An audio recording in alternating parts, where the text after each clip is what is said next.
Today you're here at Sandcastle Lead Conservation, which is based in Leicester in the UK. I've been in the lead industry since I left school at the age of 16. So the manufacturing started in 2017.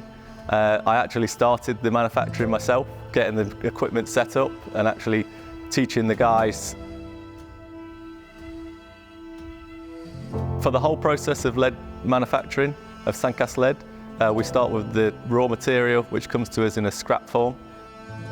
So the scrap lead, once it's melted and it reaches melting point, the highest we'll let the temperature rise to is approximately 400 degrees. We do this because we're staying under the threshold of the lead giving off any vapours, any lead vapours. This makes it safe for everybody around within the factory and anybody working nearby. Any impurities or anything that we don't want in there will float to the top, or we use a piece of equipment called a lead drosser, which is basically a spoon with small holes drilled in.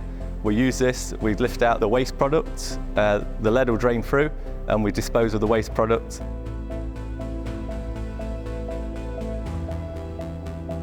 We don't have to add anything. Generally, the lead itself and the idea for Beauvais and any old building, historical building, we're looking to use the same lead.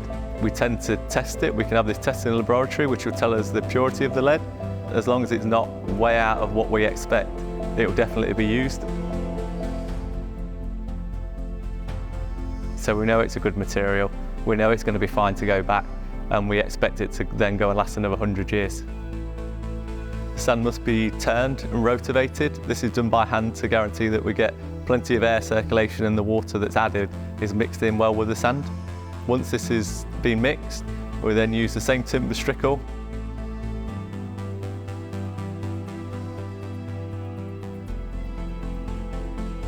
We'll then use the same strickle to smooth it over again.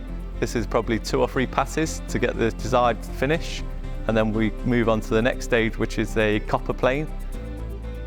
These are then used to smooth over the sand. This is more like a plastering technique, so you're looking for very, very precise pressure to make sure it's nice and smooth, and we've got to make sure that the same pressure is applied all over the table. Make sure it's completely smooth. This allows the sand side to be perfect and the lead to also run smoothly down the table.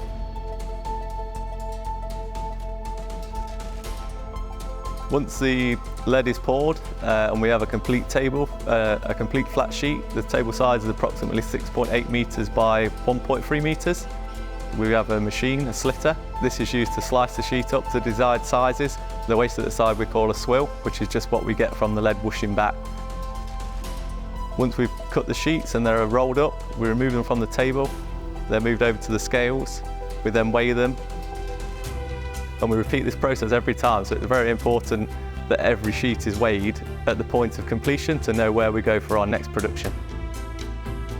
From the original scrap lead, when it's received, the waste is very, very minimal, and we do class it as a green material. A lot of people can say it's toxic, it's harmful, it's not good for the environment, but actually if you compare it against many modern materials, lead is actually very, very green, and nothing goes into landfills, and all the lead is reused, and the waste, what you find once it reaches its very end product is very minimal, maybe 1% or even less.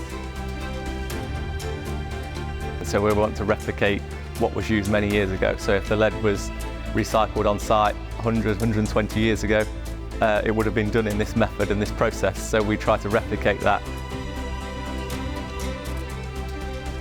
For myself, and even for the guys involved, it's very important, and we're very proud as a company to work on these buildings. We know that it's going to last a lot longer than our lifetime. If we're travelling the country, Europe, we see many projects that we work on, and it's always a great talking point to explain to your children, your wife, oh, this is a project we're involved in, and to explain it is a proud moment to stand at the bottom of a building which has been around for hundreds and hundreds of years, and now be a part of protecting the hundreds of more years going forward for future generations.